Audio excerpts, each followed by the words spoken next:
Selamat datang kembali dalam pembelajaran sejarah bersama Pak Aris. Saat ini kita akan belajar bersama tentang materi pemberontakan Darul Islam Indonesia dan Tentara Islam Indonesia. Materi tersebut merupakan materi awal dalam bab 1 di pelajaran sejarah wajib kelas 12 sejarah SMA.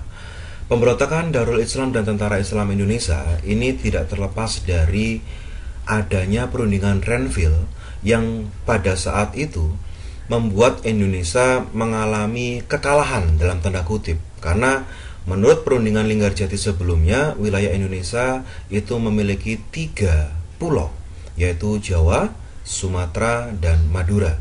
Namun ketika perundingan Renville kita hanya terdiri dari Sumatera dan Jawa. Kemudian daerah-daerah yang dikuasai oleh militer Indonesia itu harus ditinggalkan sehingga terjadi namanya kekosongan kekuasaan atau kekosongan wilayah. Hal inilah yang membuat salah satu tokoh bernama Kartosuwiryo yang ada di Jawa Barat itu menginginkan untuk memproklamirkan atau memberikan gagasannya tentang pendirian sebuah negara dengan ideologi baru, yaitu tentang ideologi Islam. Mari kita lihat tentang materi sejarah bersama Samisanov, 1 minggu 1 inovasi, berjudul Darul Islam, Negara Islam Indonesia, sejarah singkat pendirian negara Islam yang gagal, oleh saya Aris Eka Prasetya, guru sejarah SMA Negeri 22 Surabaya. Jika kita ketahui bahwa pendiri dari Darul Islam atau Tentara Islam Indonesia adalah Kartosuwiryo. Kartosuwiryo lahir di Cepu pada tanggal 1 Januari 1907. Jika Anda pahami lagi, Kartosuwiryo, kemudian Soekarno, kemudian ada juga Musso, itu adalah tokoh-tokoh yang pernah dulu itu satu mengekos bersama-sama di rumahnya H.O.S. Cokroaminoto yang ada di Surabaya.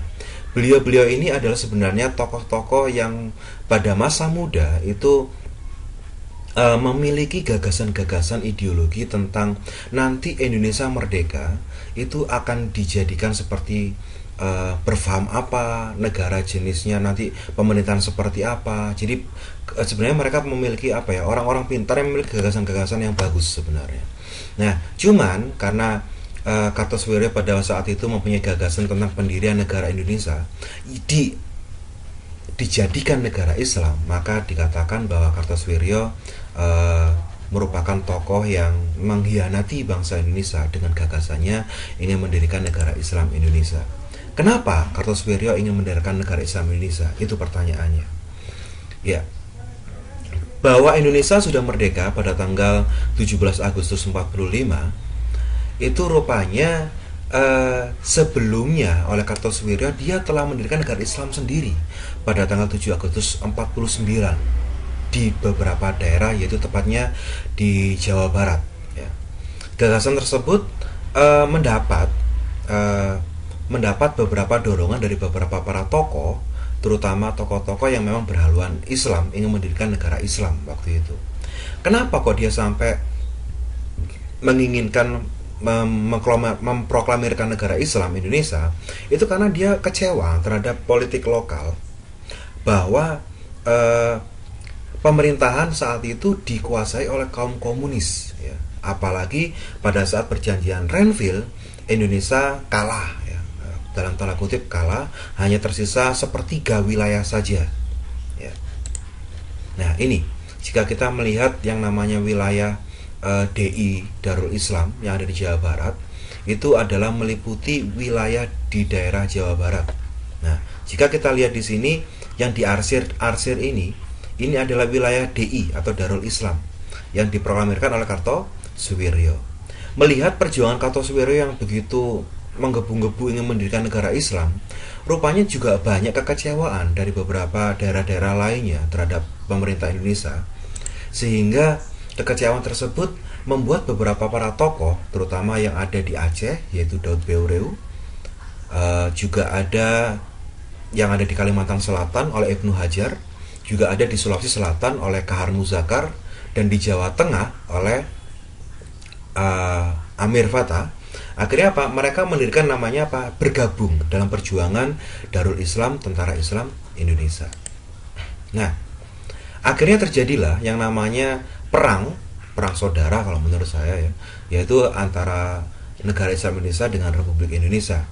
Dan begitu lama terjadi pada tahun 49 sejak mereka memproklamirkan tanggal 7 Agustus hingga sampai 1962. Nah, mengapa kok bisa begitu lama? Karena kekuatan NII sendiri itu memang berbasis di daerah, karena kekuatan mereka ada di daerah. Dan ingat bahwa bangsa Indonesia mayoritas waktu itu adalah beragama Islam.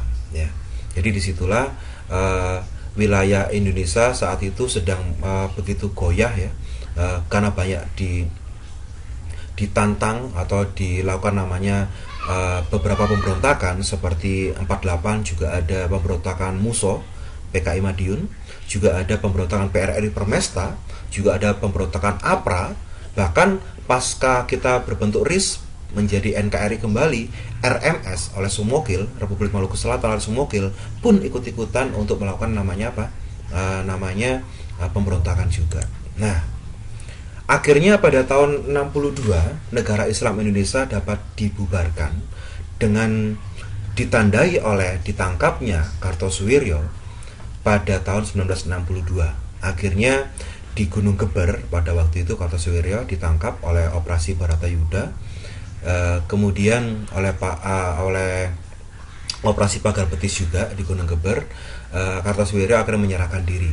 Beberapa pentolan-pentolan dari Darul Islam seperti di Jawa Tengah, Kalimantan Selatan, dan Sulawesi Selatan juga ditangkap. Hanya satu yang ada di Aceh, yaitu Daud Beureu, akhirnya dibebaskan atau ditangkap ya, tidak dihukum mati. Daud Beureu dikenai yang namanya secara diplomasi oleh Musyawarah Masyarakat Aceh, Gabungan Masyarakat. Nah, dari peristiwa DITI sendiri, sebagai seorang siswa dan bangsa Indonesia, hikmah apa yang dapat Anda ambil dari peristiwa DITI tersebut? Kita sebagai bangsa yang merdeka harusnya punya ideologi satu Pancasila, namun ada beberapa kekecewaan dari beberapa pihak yang ingin mendirikan negara baru menggunakan ideologi-ideologi lain.